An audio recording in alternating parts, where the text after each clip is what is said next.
Olá, tudo bem? Eu sou Ronaldo Escalante e hoje eu estou aqui do lado de um dos grandes nomes da odontologia, o professor Ronaldo Hirata. Para quem não conhece, muitos de vocês já conhecem, ele é professor e mestre na parte de dentística restauradora. E, professor, hoje eu queria conversar com o senhor e fazer uma entrevista um pouco mais pessoal, conhecer o senhor mais pessoalmente. O senhor é uma pessoa que tem muitos fãs, né?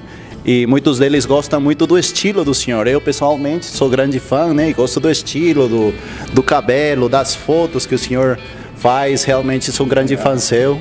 E eu estou aqui feliz de estar com o senhor hoje. Legal. Não, tá tranquilo. Que bom. Então, a primeira pergunta que eu queria saber é, como o senhor é professor, né? Muitos dos professores, eles foram alunos uma época também, né? Eu acho que os primeiros professores ou alunos são os nossos pais, né?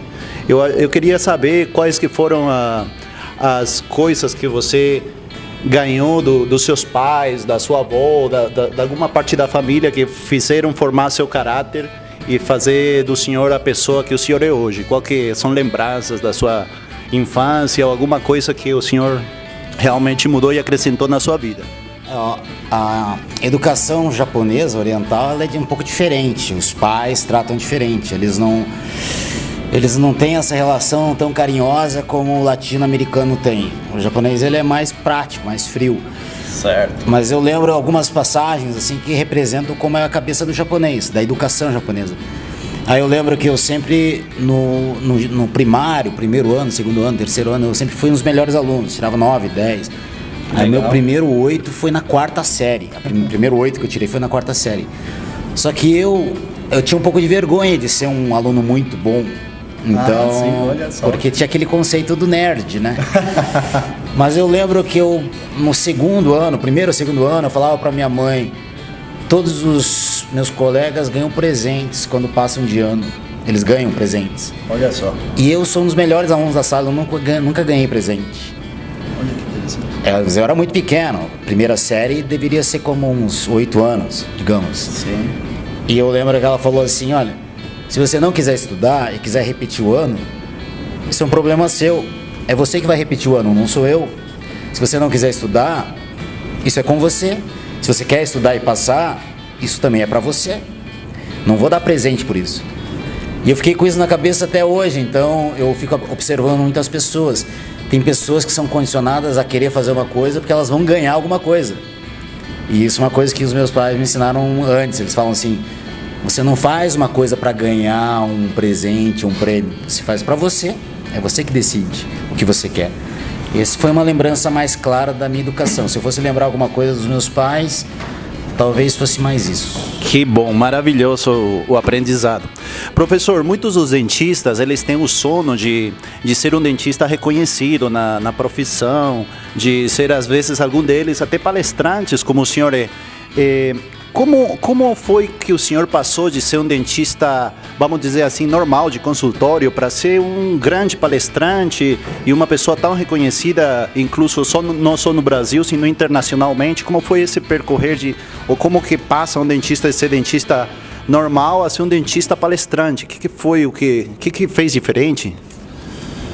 É que na época que eu comecei, não existia foto digital. A fotografia não era uma coisa tão comum, pouca gente fotografava bem. Mas desde o começo eu vislumbrava muito a questão de aula e curso, eu sempre foquei muito isso, mas sempre trabalhei muito. Nos primeiros 10 anos eu trabalhava muito, fazia muito restauração. Quando eu fiz faculdade, eu fiz a dentística restauradora 3 vezes, não porque eu repeti, porque eu queria fazer mais casos. Então eu lembro que eu fiz o currículo normal, eu fiz 3 vezes a dentística, atendi 3 vezes mais pacientes. Quando eu fiz especialização, eu atendi em dias que a especialização não tinha pacientes. Aí quando eu fazia o cálculo, eu dizia: eu agora já atendi mais pacientes que os meus colegas, eu sou competitivo. Legal. Então eu sempre estava vislumbrando isso. E eu sempre tive essa ideia de dar aula. Eu não era muito bom, a primeira aula que eu dei foi horrível. A primeira aula que eu dei foi meio vergonha. Aí as pessoas ficavam meio rindo da minha cara, assim, na aula, durante a aula. E eu lembro que eu saí da aula pensando: por que eu fui tentar dar uma aula? Foi ridículo, foi humilhante.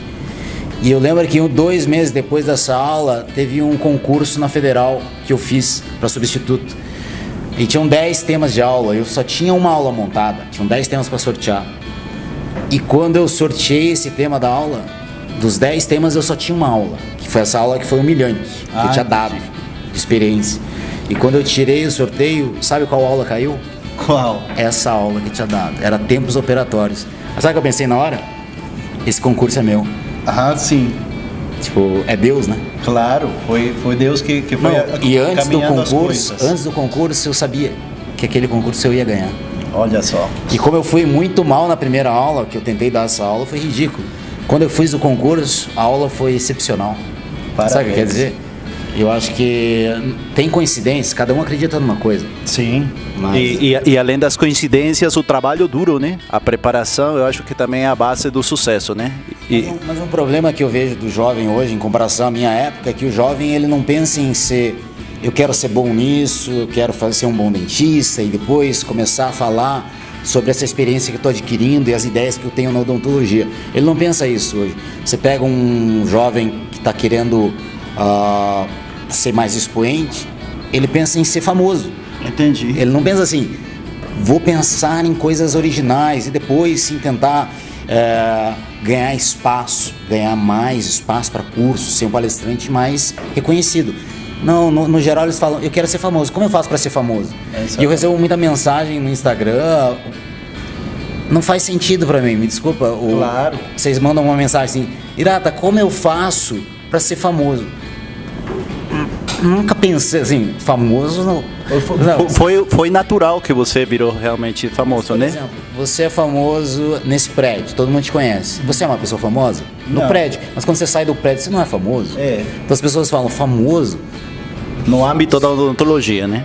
Mas mesmo assim eu acho que o jovem está muito focado ainda nessa fama instantânea. Sim. E ele tem que focar mais trabalho, eles não estão focando no trabalho. Exatamente. Tinha que estar trabalhando mais e depois pensar nisso. Tinha que trabalhar uns 5 anos. Eu vejo, não tenho nada contra jovem, fui jovem, palestrei cedo. Com certeza. Mas eu vejo jovens falando a minha experiência clínica, mas ele tem 2 anos de formado, ainda não... Claro. Você pode falar de técnica, não tem problema, pode falar pode palestrar sobre técnica, mas não tem como se falar na minha experiência clínica. Você tem que ter uns 5 anos. É a prática que faz o mestre, né? Realmente é a prática e os anos. Acho que os jovens, em especial, têm que ter mais calma. Depois as coisas vão acontecer. Muito, muito legal, professor. Aí muitas das pessoas também gostariam de saber, na sua opinião, quais que são os grandes avanços da odontologia nas últimas décadas? O que tem levado a odontologia no próximo nível, que na sua opinião, acha que são os avanços mais importantes da odontologia nas últimas décadas? Eles vão acontecer, não aconteceram, estão vindo. Essa questão de biomateriais está começando, biorregeneração está começando com o osso, isso vai se estender a dente, biorregeneração é o futuro. A segunda coisa que eu acho que vai impactar, não veio, é a impressão 3D para várias situações, para uma restauração, para uma prótese, mais do que o CAD/CAM. Porque o CAD/CAM, você pega um bloco, você desgasta. Esse bloco está perdido, você desgasta o bloco inteiro para pegar uma coroa. Exatamente. O 3D Printing é o contrário, né? Você constrói. Então eu acho que essas 2 áreas são áreas que, se eu olhasse para frente, são áreas que têm um potencial, regeneração. Pois é, pessoal, vocês veem o conhecimento que a gente está acrescentando aqui com o professor Hirata, que aliás ele é parte da equipe de dentística restauradora de pesquisa da Universidade de Nova York. Então a gente tem muito para aprender com ele. Professor, outra pergunta, hoje se fala muito dos lentes de contato. Muitos falam que é uma moda, mas realmente os pacientes estão procurando bastante o lente de contato. Na sua opinião, quais são os maiores erros que os dentistas estão cometendo hoje ou fazendo com a técnica nova dos lentes de contato? O primeiro erro estão indicando em casos desnecessários, porque o paciente quer. O paciente não sabe o que ele quer. Mas o meu paciente quer. O paciente quer várias coisas, mas o paciente ele não sabe de odontologia. Você que sabe odontologia. A tua função não é só executar, a tua função é educar. Isso é uma coisa que o dentista não está fazendo mais. Ah, eu faço bichectomia porque os pacientes buscam. Azar que o paciente busca.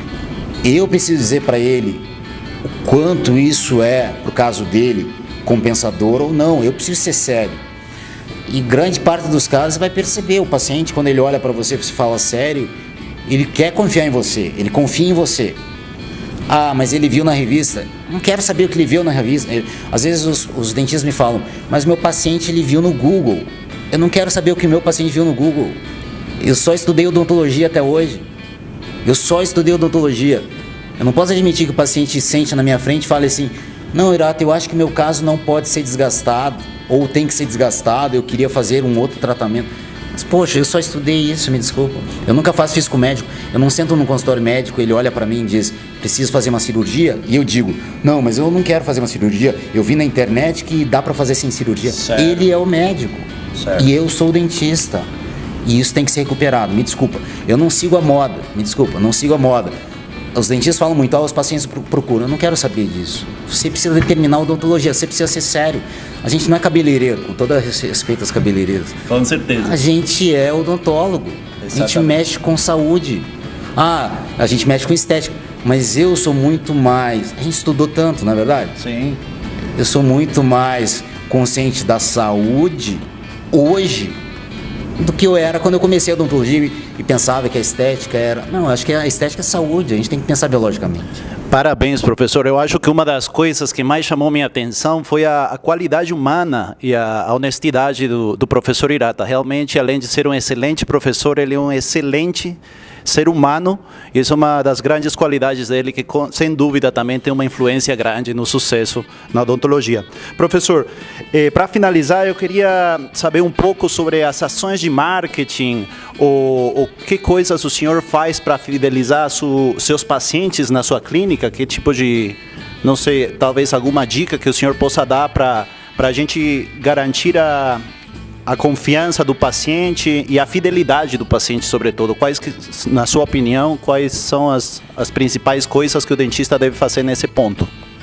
Acho que às vezes o dentista pensa muito em marketing, né? E no fundo o consultório, ele tem essa longevidade, os pacientes continuam voltando muito por você. É o quanto você é sério e você é honesto. Então pode parecer brincadeira, mas o paciente ele quer que você seja honesto, no fundo, e ele quer saber qual é a probabilidade desse dente ter uma falha. Eu digo, olha, tem uma probabilidade, pode acontecer, eu vou estar acompanhando. Mas no fundo ele quer que você diga, olha, eu fiz o melhor tratamento possível, não estou dizendo que é mágico, eu vou estar te acompanhando, mas esse é o melhor tratamento. Ele quer uma honestidade, eu acho que isso é mais importante que marketing.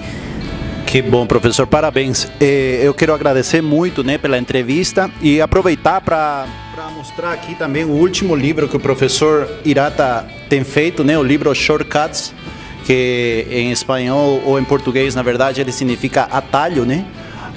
Professor, o que a gente pode encontrar nesse seu último livro que o senhor tem escrito, aliás, com uma capa muito bonita, ressaltando o gosto do professor pelas artes marciais e pelo jiu-jitsu?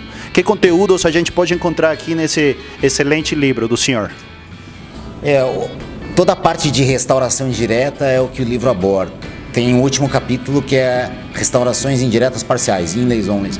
Mas tudo que você pensar em dentística pura, restauração, clareamento, isso está no livro. E você vai ver que tem muito, assim como o TIPS, né?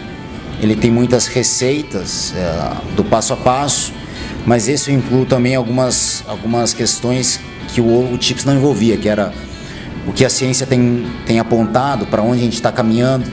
E eu acho que outro ponto que também tem nesse livro, não tinha no TIPS, é como eu posso, olhando como se faz a técnica, como eu posso simplificar cada técnica. Acho que isso é bem particular desse livro. Que bom, professor, parabéns. Eu quero agradecer muito a sua participação aqui hoje com a gente e parabenizar, desejar muita sorte na sua carreira. Você é uma excelente pessoa e realmente estou muito contente de estar aqui entrevistando o senhor hoje. Muito obrigado. Legal. E um grande abraço. Valeu. Viu? Obrigado. Até a próxima. Valeu. Tchau, tchau. Obrigado.